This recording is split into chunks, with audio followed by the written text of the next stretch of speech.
नमस्कार मित्रांनो, राज्यातील नमो शेतकरी महासन्मान निधी योजनेचा लाभ पाहत असलेल्या शेतकऱ्यांसाठी आनंदाची बातमी। नमो शेतकरी महासन्मान निधी योजनेअंतर्गत पात्र लाभार्थ्यांना 7वा हप्ता वितरण करण्याबाबत अतिशय महत्त्वाची बातमी। नमो शेतकरी महासन्मान निधी योजनेअंतर्गत पात्र लाभार्थ्यांना 7वा हप्ता लाभ वितरित करण्यासाठी कृषी विभागांतर्गत आज शासन निर्णय निर्गमित करण्यात आला असून लवकरच शेतकऱ्यांच्या खात्यावर अनुदान जमा होणार असल्याची माहिती कृषी मंत्री दत्तात्रय भरणे यांनी दिली आहे। योजनेअंतर्गत 92,36,000 शेतकऱ्यांना लाभ वितरित होणार आहे। एकूण निधी 1932.72 कोटी इतका निधी वितरित करण्याबाबत शासनाचा निर्णय आला आहे।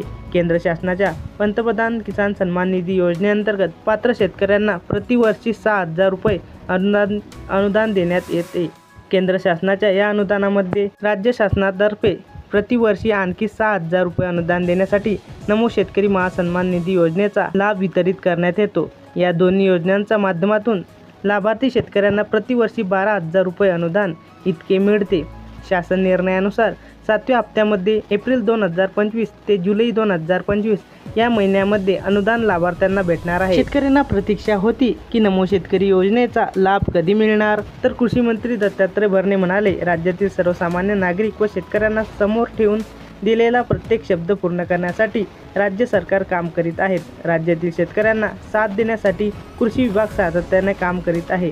मुख्यमंत्री देवेंद्र फडणवीस, उपमुख्यमंत्री एकनाथ शिंदे, उपमुख्यमंत्री अजित पवार यांच्या मार्गदर्शनाखाली नमो शेतकरी महासन्मान निधी योजना राबवली जाते। या योजनेचा 7वा हप्ता शेतकऱ्यांना लवकरच मिळणार असून अतिवृष्टीमुळे अडचणीत असणाऱ्या शेतकरी बांधवांना या योजनेचा फायदा होणार आहे। तरी शेतकऱ्यांसाठी अत्यंत महत्त्वाची बातमी होती। याचप्रमाणे राज्य शासनाच्या माध्यमातून नमो शेतकरीचा लाभ वितरित करण्यासाठी कार्यक्रम राबवण्यात आला आहे। या कार्यक्रमाच्या माध्यमातून नमो शेतकरीचा लाभ पात्र शेतकरी लाभार्थ्यांच्या खात्यात लवकरच वितरित करण्यात आहे। याची तारीख सोमवार 8 सप्टेंबरपासून वितरित करण्यात आला आहे।